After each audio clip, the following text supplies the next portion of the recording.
Hi guys! Second batch na pang display natin dahil naubos na yung una nating in-slice na pang display, no? Slice tayo ngayon.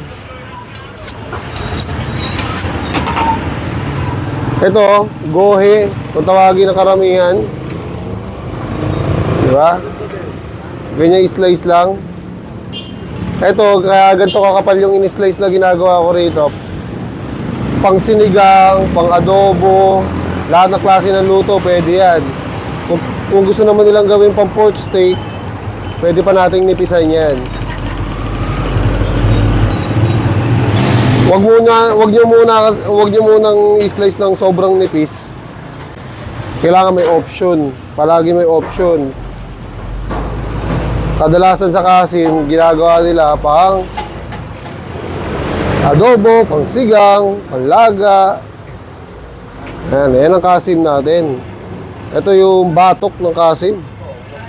Pinakamalambot na parte ng kasim to. Tsaka pinakamaganda sa kasim to kasi naghahalo yung taba, laman, taba. So, yan, i-display na natin yan. Yan ka muna. At ito, dahil wala na rin tayong buto-buto, tatanggalin na natin yung buto nito. Ang pork chop kasi guys, sa totoo lang, hindi talaga masyadong mabili. Mas marami nagluluto ng panlaga, pangsigang, kesa pamprito, pang pork steak. Lalo't ganito yung panahon, malamig. Ayan.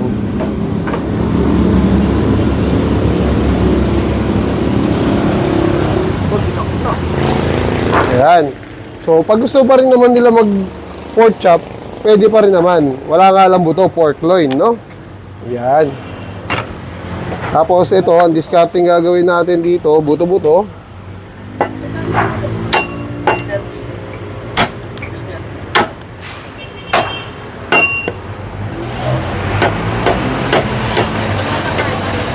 Para panalo-panalo mga customer natin.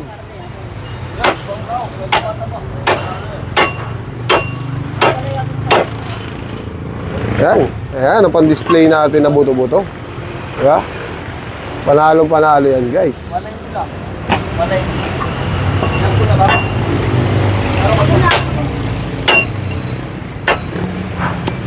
Kailangan maganda ang presentation.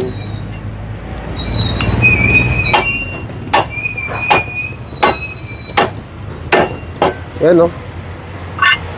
Panalo ang buto-buto. Tapos mag-i-slice naman tayo ngayon ng liempo. Pang konti lang, pang display lang. Huwag nyo ilalahat kasi pag pang display, pag inilahat nyo yan, tapos hindi naubos, mabilis masira ang karne kapag naka-slice na, ano? Kaya kung mapapansin nyo sa mga nagtitinda ng karne, marami rin hindi naka-slice. Kasi para tumagal yung buhay ng baboy. Ito kung i-slice ko, pang display lang to, guys. Konti lang. Papantayin lang natin tong dulo. Ayan.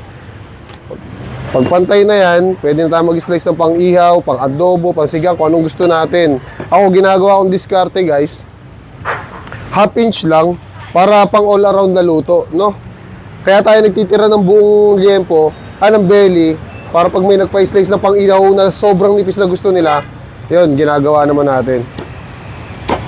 So ito, half inch lang para pangkalahatan na luto. Yan, mga gantong slice lang, guys. Mga ganyan lang. Yan.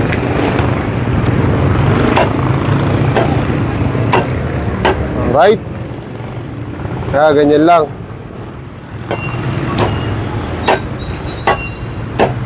Ito, pang second batch na display na natin to kasi naubos na yung una natin display.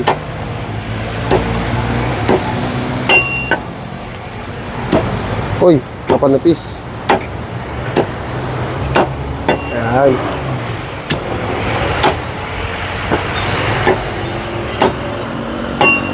Ayos na muna yung mga gantong display natin. So ito na yung buto-buto na tinanggal natin sa pork chop, baby back ribs, special ribs yan guys. Pero presyong buto-buto pa rin. Tapos yung pata natin di pa rin nabili. Yung kasim, ayan yung kasim, kita nyo naman napakaganda yan. At ito naman yung mga liyempong in-slice natin.